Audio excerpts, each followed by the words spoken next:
থাকতেছে, তাহলে আমাকে লক্ষ্য করতে পশ্চার বলতে আমরা ওই পেশেন্টকে উদ্বুদ্ধ যে আপনি চেষ্টা করেন। নাম্বার 2, আমরা এই কারণে পশ্চারটা অ্যাবনর্মাল হচ্ছে, সেই পশ্চারটা কারেক্ট করবো, সেই প্রবলেমটা সলভ করবো। যেমন হাঁটু ব্যথা, এখন ওই পেশেন্টের যদি অস্টিওআর্থ্রাইটিস থাকে তাহলে আমরা সেই কাজটা আমরা করবো, পেন কমানোর ব্যবস্থা করবো, গ্লাইডিং করবো, যা সব করবো। পরে আমরা কি দেখবো, যেন সে সুন্দর মতো হাঁটতে পারে, দাঁড়াইতে পারে। এটা আমাদের দায়িত্ব অ্যাজ এ ফিজিওথেরাপিস্ট হিসাবে। আমাদের কাছে রুগী রেফার করতেছে বা করবে তারা, তা আমরা কি করব? আমরা এই কাজগুলি করব। আচ্ছা, এবার আসো যে এই যে আমাদের তার আগে প্রথম যে বললাম যে স্ট্রেচিংটা আমরা কেন করব তার ব্যাখ্যাটা আমরা বুঝে নিব। সেটা হচ্ছে যে যখন একটা পেশেন্ট কথার কথা হাঁটু ব্যথা হলে তার কি করবে, হাঁটুটা সে ফ্লেক্স পজিশনে রাখবে। ফ্লেক্স পজিশন রাখা মানে কি, এখানে তার কি হচ্ছে, এখানে তার হ্যামস্ট্রিংটা কি হচ্ছে, শর্ট হচ্ছে, কাপ মাসেলটাও তার শর্ট হচ্ছে, সে সাথে সস মাসেলটাও তার কি হচ্ছে, শর্ট হচ্ছে, সে সাথে তোমার মিডল কম্পার্টমেন্ট মাসেলটাও তার কি হচ্ছে, শর্ট হচ্ছে, তাই না? সে সাথে তার তোমার অন্যান্য লেগের অন্যান্য মাসেলগুলো শর্ট হচ্ছে, মোটা দাগেরই কয়টা মাসেল শর্ট হচ্ছে মানে কি, এই যে শর্ট হয়ে গেল, যখন আমরা যদি স্ট্রেচিং না করি তাহলে এই রুগী 10 দিন 8 দিন পর এই মাসেলটা আর লেন্থ হবে না।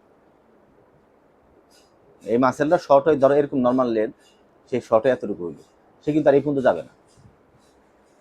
তাহলে এটা যদি আমরা প্রথম থেকে যদি রেগুলার বেসিসে যদি তার লেন্থ ইনট্যাক্ট রাখতে পারি, তাহলে তার আস্তে আস্তে তার ব্যথাটা যখন কমে যাবে, সে যখন তার স্বাভাবিক জীবনে যাবে, সে ইজিলি তার কর্মক্ষেত্রে পৌঁছাইতে পারে। সে কম্পিউটার মধ্যে গার্মেন্টসে যেতে পারবে, টিচার হলে ক্লাস নিতে পারবে, আর অন্যান্য ওয়ার্কার হলে তার স্বাভাবিক জীবন যাবে, সে যেতে পারবে। কথা বুঝাতে পারছি?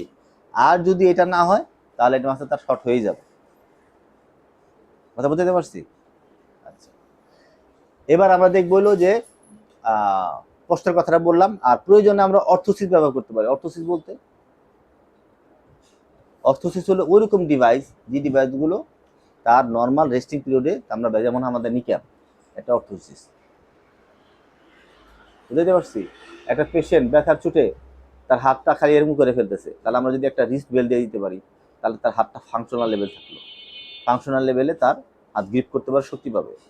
আর যদি এরকম হয় তাহলে সে কিন্তু হাত মুখ করতে পারতেছে না, ব্যথা চোটে সে হাতটাকে বারবার এখানে নিয়ে আসতে যাচ্ছে বা এসে যাচ্ছে, তার আমরা বলতে পারি আপনার হাতটা কি করেন, আপনি নর্মাল এই একটা রিস্ট বেল্ট পরে থাকেন, যাতে হাতটা তার এই লেভেলে না আসে, সেটা আমরা করতে পারি। তাহলে আমরা একটা প্রশ্ন কি আসতে পারে, একটা চিকুনগুনিয়া রোগীর কেন আমরা অর্থোসিস ব্যবহার করব, তার প্রশ্ন, তার উত্তর হচ্ছে এটা। কি উত্তর?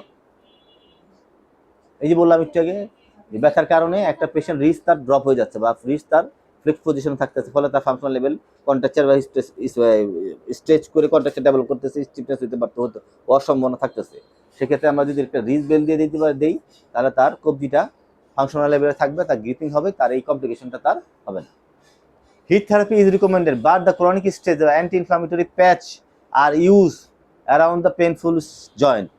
If joint are infiltrate, drain of joint fluid might be required. যদি একটা পেশেন্টের তীব্র হাঁটু ব্যথা থাকে, তার প্রয়োজন এখান থেকে আমরা কি করতে পারি, ফ্লুইড বের করতে পারি। এখান থেকে আমরা কি করতে পারি, ফ্লুইড ড্র করতে পারি, ড্র করে তার পেনটা কমাইতে পারি। তার হাঁটুটা আমরা সেইভাবে আমরা কি করতে পারি, আমরা রেঞ্জ অফ মোশন করতে পারি। প্যাচ ব্যবহার করতে পারি। প্যাচ হচ্ছে এক ধরনের স্টিকারের মতো, যেটা কি হয়, অনেক ক্ষেত্রে তার জয়েন্টের সাথে তার কি হয়, তোমার মানে বিভিন্ন পেন কমানোর মেডিয়েটর থাকে, যে প্যাচটা পেন দ্রুত কমায়, সেটা প্রয়োজন আমরা ব্যবহার করতে পারি, এটা বলা হয়েছে আর কি। তাহলে আমাদের ব্যথার উপর ডিপেন্ড করে আমরা কি প্যাচ ব্যবহার করব, ওষুধ ডাক্তাররা দিবে কি দিবে না তাদের ব্যাপার, সেটা আমাদের দেখার বিষয় না। কিন্তু আমাদের এটা অন্তত জানতে হবে, যদি হাড় অনেক ফুলে যায়, তাহলে আমরা রোগীদের বলতে পারি আপনার অর্থোপেডিক ডাক্তার।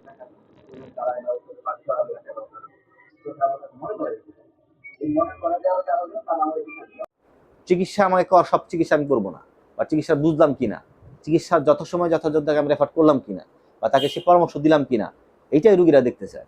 সব চিকিৎসা আমি করবো তা না, বাট আমি চিকিৎসাটা বুঝতেছি কিনা, যখন যা প্রয়োজন তা আমি সেইভাবে রুগীদের গাইড করছি কিনা, সেইটাই কিন্তু মূলত আমাদের দেখার বিষয়। Avoid lying on the affected side. যে পাশে ব্যথা সে পাশে আমরা রুগীর শুইতে নিষেধ করবো। যে পাশে ব্যথা, তাহলে একটা চিকুনগুনিয়া রুগীর পশ্চার কেমন থাকবে, শোয়ার পজিশন কি থাকবে? উত্তর হইল, কখনো ওই রুগী যেন সেই পাশে না কাত হয়ে ঘুমায়, সেদিকে আমরা রুগীর কি করব, সতর্কতা থাকার জন্য বলবো। Regular movement, proper posture, and guided therapy can be significant, reduce discomfort, and prevent long-term complication. তাহলে regular movement and proper posture আমাদের কি করতে হবে, এই পেশেন্টকে আমাদের সামনের দিকে ভালো হওয়ার জন্য আমাদের কি করতে হবে, আমাদের আগ্রহ বাড়াবে। তাহলে আমরা এতক্ষণ ধরে আমাদের ফিজিওথেরাপি ম্যানেজমেন্ট আমরা কি বুঝলাম, আমাদের এই দুইটা স্লাইডটা আমাদের মূলত টার্গেট, যে চিকুনগুনিয়ার ক্ষেত্রে আমাদের যেই আলোচ্য বিষয় ছিল, কি আলোচ্য বিষয় ছিল, যে আমরা মূলত সামারিটা কি, আমাদের চিকুনগুনিয়া আমরা কি জানতে চাইলাম, বা আমরা নতুন কি শিখলাম, এই আলোচনা থেকে আমরা নতুন কি শিখলাম, আমাদের ভূমিকা কেমন হইতে পারে, এটাই সেই ভূমিকাগুলো কি আমরা একটা জানলাম, যে চিকুনগুনিয়ার মূলত একটা ভাইরাস জনিত রোগ, যা চিকা ভাইরাসের কারণে হয়, যেটা আমাদের মশা বহন করে। এটা মানুষ এবং মশার মধ্যে দুইটা স্টেজে এই রোগটা ছড়ায় বা আদান প্রদান হয়, এইভাবে চলে। আমরা এটা জানলাম যে চিকুনগুনিয়া যাদের হবে তাদের বডিতে ক্রনিক একটা তীব্র একটা ইনফ্লামেশন ঘটে। সেই ইনফ্লামেশন হিসাবে আমরা জানলাম কি, জানলাম কালকে পরশুদিন কি জানছি,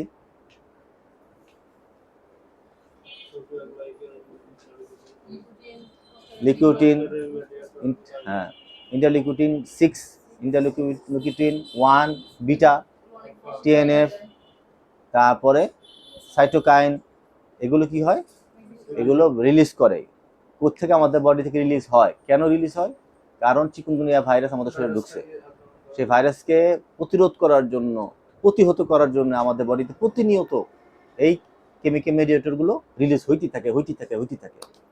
আর ও তো আমাদের ভালোর জন্য, জীবাণুটাকে মারার জন্য করতেছে, বাট ওগুলি রিলিজ হওয়ার জন্য কিছু সমস্যা আমাদের হচ্ছে। সেগুলি কি, মাসেল পেন, জয়েন্টগুলোর ভিতরে, জয়েন্টগুলোর যে সাইনোভিয়াল মেমব্রেন, সেখানে সমস্যা হচ্ছে, সেখানে গিয়ে ইনফ্লামেশন করতে তারপরে